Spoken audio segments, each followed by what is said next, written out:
Victor Osimhen is a name that Chelsea, PSG and Arsenal are all chasing, and trust me, there are other clubs that we haven't heard of. The Nigerian superstar is absolutely amazing, and we are going to break down the strengths, the weaknesses from somebody that has watched the player play. It's not every day just look at some statistics and make up some analysis. Oh, I know what he's good at. No, I'm going to break it down into the deep details, so when you watch this video, next time you watch Osimhen play, you say, you know what, Alex was actually right. So let's get into it. Welcome to the Kavkas View.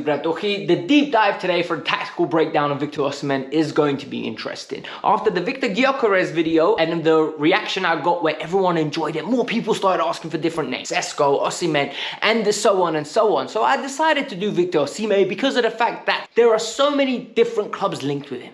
There is so much to find out about this player. And like I always say, these are my views, these are my analysis. You might have a different perception of the player. So don't be abusive, just be respectful and say, I disagree with you if you do. But before we get started, I need you lot to, number one, hit the like button because then YouTube knows that you actually enjoy it. Number two, subscribe because clearly I'm going to be making more of these videos because you guys are loving it. The Gyökeres video is going to be linked at the end so you can go check that out. And finally, if you really enjoyed this video and you really want to support, share this out on your social medias, share this out with your friends and family, and let's get this video going. But let's start with the strengths. Strength number one, and I think it can't be understated. He is a natural finisher. This gentleman has got 61 goals in 100 games. And why do I say that this is a strength? Because he scores all types of goals. He scores tap-ins, he scores headers, he scores screamers, and more importantly, he scores goals where you go, what on earth happened there? If you go and watch any compilation of Victor Osimhen, you will see that the goals are so varied, they're so different, they're so volatile, that it is almost hard to stop him from scoring. The ball's behind him, he'll somehow chest it into a position where he can put his laces through it. He is a natural goal scorer, and this has been the case, and his numbers are even suggesting it. I think he's 1 in 2 for his whole career, and that is very impressive for an individual that is 25 years old. We live in a day and age where unless you're scoring a goal a game, it's looked down upon, but all the great strikers of the past tended to be 1 in 2 or 1 in 1, 1.5, and he is close to that rate. Victor Osimhen gets numbers. Strength number two, and this is one of my favorite ones. This man is physically imposing. He is energetic, he wins his duels, and it's exactly what you want. In an era where star players tend to be lazy, don't press, don't be one of the team, Victor Osimhen is completely different.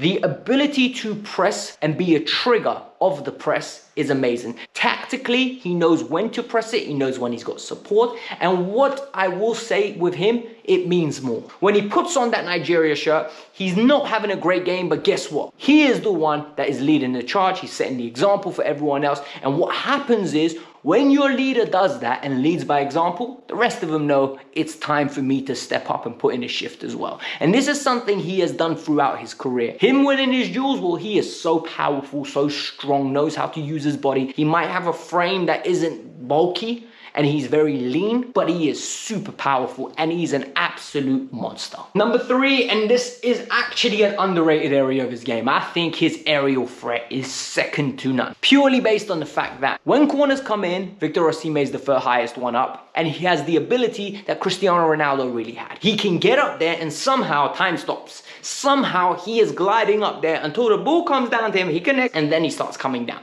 His timing of the spring is amazing. His ability to hang in the air is even better, and his ability to guide headers is beautiful. He is a very good header of the ball, and that is an asset because that makes him dangerous in all facets of the game. And for me, when you buy a player of this magnitude, he needs to have a unique selling point.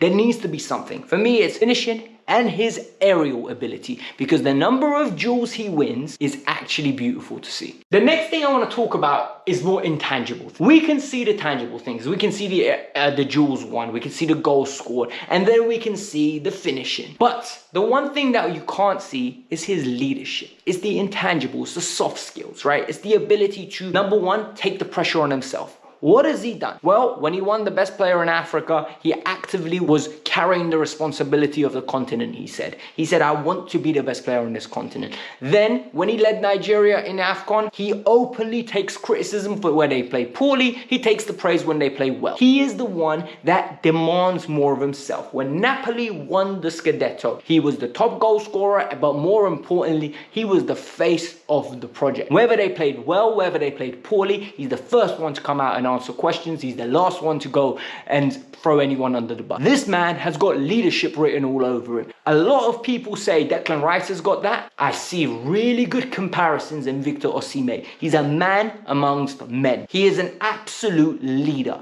And the fact that he knows how to win with Napoli, a Scudetto that Cavani couldn't do, Lavezzi couldn't do, Hamsik couldn't do, Higuain couldn't do. It just puts me in a perspective that this man knows what it takes to win trophies. The final strength that I would say that I love about his game is he's got that Erling Haaland around him.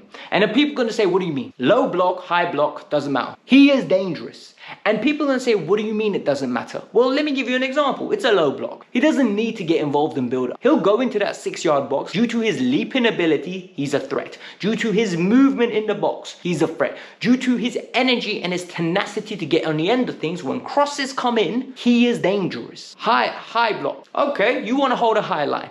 I dare you. He is explosive, he's quick, and he's always playing on the shoulder of the last man. He will cause you so many problems that you won't realize what kind of defensive line you want to play. This player is an absolute problem in a complete sense. And what I love about this is, yes, you're going to pay a lot of money to secure him, but the biggest asset you have is your style doesn't need to change. You can do whatever you want. You can avoid him from the hold-up play.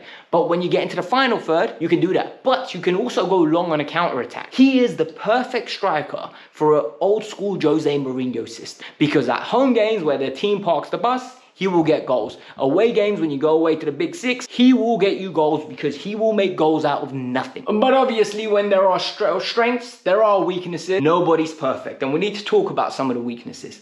I think his dribbling and his passing is a weakness area. I think he requires a lot of space in behind to be an effective dribbler, and that's where he comes into his own. However, when it's a little bit more compact, it's a little bit more tight, his touch is a little bit bouncy. And people are going to say, Alex, that's unacceptable. That's not true. It is true, guys. We need to be honest and we need to be realistic. His passing as well, in tight areas, I think there's a lot of room to work on this.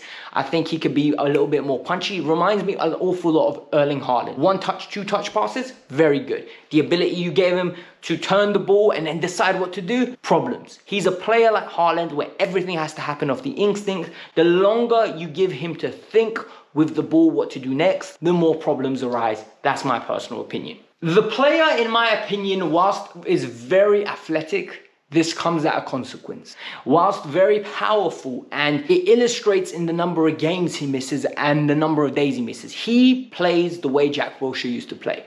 Every challenge he's getting stuck in. Every move he's getting dumping in. And you love that as a fan, as a manager. However, sometimes you feel like he needs to be smarter in what moves to get involved in and whatnot. For example, 4 years ago, he missed 94 days of the season. The year after, 74. The year after, 50 days. Then 62 days of the season. In the last 6 years, he's played 30 league games once. He's got 22, 27, 25. That is too many games missed for a player that is going to cost as much as he does. And for me, that is a problem. People are going to say it's not a problem. It is a problem. Availability is as integral as ability. Because if you're not available, your ability doesn't matter. We've seen that with Nkunku. We've seen that with Lavia. We've seen that with Alou Diaby. We have seen that with multiple players throughout history. If you can't stay fit, Neymar can't stay fit, you're useless to the team. You need to be there and you need to be available. Now I'm nitpicking, and one thing I will have to nitpick on is he really requires service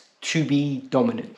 He needs somebody to create for him. He's not going to be a player that creates his own opportunities. The way that he tends to create his opportunities is through hunger and desire of winning the ball back when defenders make mistakes due to his press. Or if there's space in behind and he can just knock the ball forward and chase it. However, in a tight area, he will struggle unless the ball is getting sprung into him, unless there's adequate service to be a good contributor to the service, because I don't see him getting assists. I don't see him the way Boniface gets the ball and beating the man and then putting it on a plate for somebody. I don't see him being Luis Suarez. I don't see him being the player that links everyone together the way that Gonzalo Higuain could have in the past. He is more of a Cavani mold. He is more of the old school Pippo Inzaghi. He will get you goals in that box. You just have to feed him. So for me, that is a weakness, because if you're paying the money that you're paying for him, you kind of want his whole game to be round. Now it's time to get on to my verdict. And this is just my opinion, so I don't want anyone to come attacking me for this, purely based on the fact that I think this guy is well worth whatever money you pay for him. I think a player that can score as many goals as he can, a player that has got a great ratio the way he does in multiple countries, whether it's Germany, France, and Italy. Yes, in Germany he was there for a short period of time, and yes, in France he was there only for a season, but he's proven in the Italian league, he's proven internationally. This player has got everything. Is he perfect? No. Is he gonna have games where you think, what the hell has Victor Osimhen done today? 100%. But name one player apart from Ronaldo and Messi who was consistent every game without no flaw. There isn't one. We have become immune to players doing magical things to the point where now we expect it from everybody. I think the fee of 120 million euros is absolutely ridiculous. It will have to be dropped. But if anybody can get him for the region of 80 million euros, Victor Osimhen is an asset to any and every team. I am not exaggerating when I say that. He has areas of improvement with his ball carrying, with his ability to pass the ball in tight areas, and his ability not to be dependent on others and create something himself. But that is far outweighed by his finishing, his aerial ability, his energy, his leadership quality, and his tenacity to win. This is an elite level footballer. Just like Gyökeres, whoever gets him is going to be very happy. But like I said, here's a nice cameo over for you to go watch Gyökeres. Enjoy the video. Peace out. I'm out. Thank you for watching. Share and like the content.